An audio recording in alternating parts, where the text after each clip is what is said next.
Today's brief topic of your favorite biology seminar will be a specimen of the Hydrozoa genus, a small medusa which has the handy ability to cheat death a couple more times than even your cat can. It is called the Turritopsis dohrnii and has been known since the 19th century, but thanks to the advancement of science, it may be more relevant today than ever. Though the seas and oceans of the world are home to many incredible wonders of nature, there are some which are particularly interesting for our species, not only for their uniqueness or beauty, but even for the possible adaptation of some of their mechanisms in research and science by humans themselves. One of these organisms is the Turritopsis dohrnii, a small jellyfish which only grows to about half a centimeter, but what it lacks in size it makes up with a life cycle which is unique in the animal kingdom.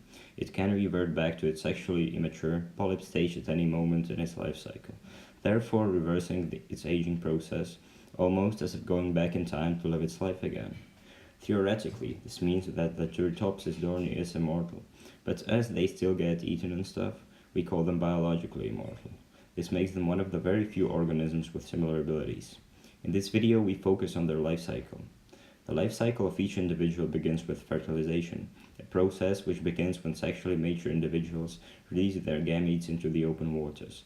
The gametes, sperm and egg fuse and create a zygote. The zygote then reaches the larvae phase called a planula.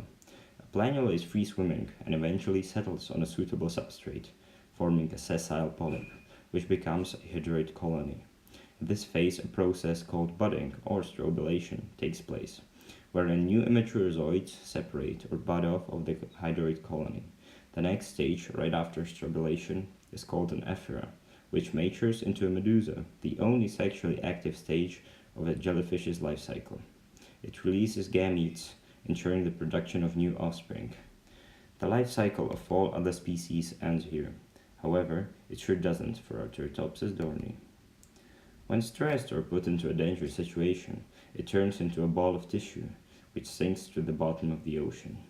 Once there, it forms a stolon, the base of a polyp, and a polyp at the end, thus reverting into a previous development stage.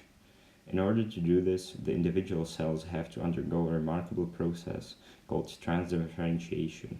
In essence, each differentiated or specialized cell becomes a blank stem cell, having the ability to change its body plan to that of the polyp. Interestingly, not any cell can initiate this process, as experiments have shown that cells from the exumbrella and gastrovascular system need to be present.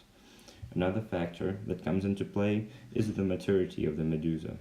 If it has not yet grown more than 12 tentacles, it insists, and when it senses favorable environmental conditions, it comes to life again. Medusae, having 14 or more tentacles, undergo a similar transformation, the difference being that there is no stage of insistment. Transdifferentiation in itself isn't unique to our jellyfish. What's unique is the presence of stem cells. This gives them the ability to transform to a prior stage on a much higher scale than in any other animal. This kind of versatility has allowed Turritopsis dohrnii to spread from its home Mediterranean Sea to the Caribbean and even the coast of Japan. Scientists today are fascinated by this and are claiming researching it might help in medicine, particularly in replacing damaged tissue, and who knows, maybe one day this little medusa may help humanity in its quest for immortality.